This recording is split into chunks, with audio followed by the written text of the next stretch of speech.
Mga katrops, welcome back ulit kayo sa aking channel Sports React PH at ngayon na ay pag-uusapan natin ang balitang mas lalakas na nga daw po ang San Antonio Spurs next season. Pag-uusapan na rin nga natin ngayon dito sa ating panibagong video ang balitang tinapos na nga daw ng Los Angeles Lakers ang pagkuha nila kay Jerami Grant sa trade.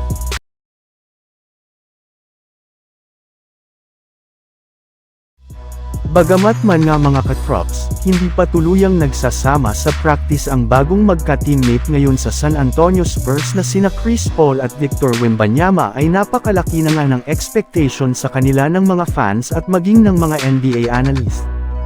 Inaasahan na nga po na magiging mas competitive na ang Spurs sa Western Conference next season at hindi na sila mangunggilelet pa sa standings. Maliban nga sa nangyari sa Golden State Warriors, lahat nga ng mga sinasalihang team ni Chris Paul ng mga nagdaang taon sa NBA ay nag-i-improve ng husto. Hindi lang naman nga ito nangyari sa GSW since nagtamo nga po ito last season ng injury at pinaglaro pa siya dito ng off the bench. Sa madaling salita, hindi nga siya ginawang prioridad ni Steve Kerr na siyang rason bakit hindi nila na-maximize ang kanyang maiaambag sa kanilang kupunan.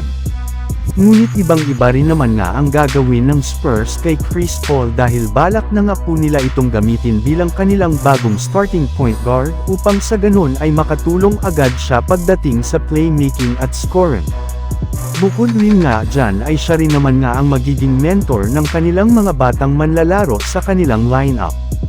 Maliban rin mga katrops, kay Chris Paul ay tutulong rin naman nga sa kanilang team ang kanilang pinakabagong veteran player na si Harrison Barnes na nakuha pa lang nila sa 3-team trade ni DeMar DeRozan.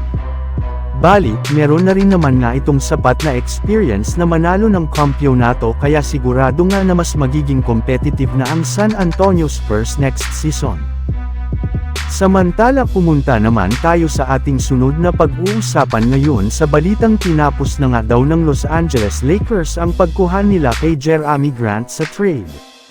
Kasabay nga katrops, ng pagbabawas pa lang ni LeBron James ng kanyang bagong kontrata sa Los Angeles Lakers ay mapapansin na nga po ninyo na suportado na nga talaga niya ang kanilang front office sa mga gagawin nitong move. At isa na nga dyan ay ang posibleng pagkuha nila sa isa kanilang mga target na player sa trade market na si Jerami Grant ng Portland Trail Blazers. Ayun nga sa nga naunang lumabas na balita, willing na daw ang Lakers na ibigay sa Blazers ang ilan sa kanilang mga trade assets upang makuha lamang nila si Grant. Ngunit base nga sa kalalabas pa lang na balita ng isang NBA insider, hindi rin naman nga daw kakayanin ng Lakers ngayon na kunin si Grant sinapakalaking trade package nga po ang hinihingi nitong kapalit sa isang trade. Hindi rin naman nga po biro ang kontrata nito ngayon kaya napaka-impossible na nga na makuha pa nila ito sa trade sa mga susunod na araw ngayong off-season.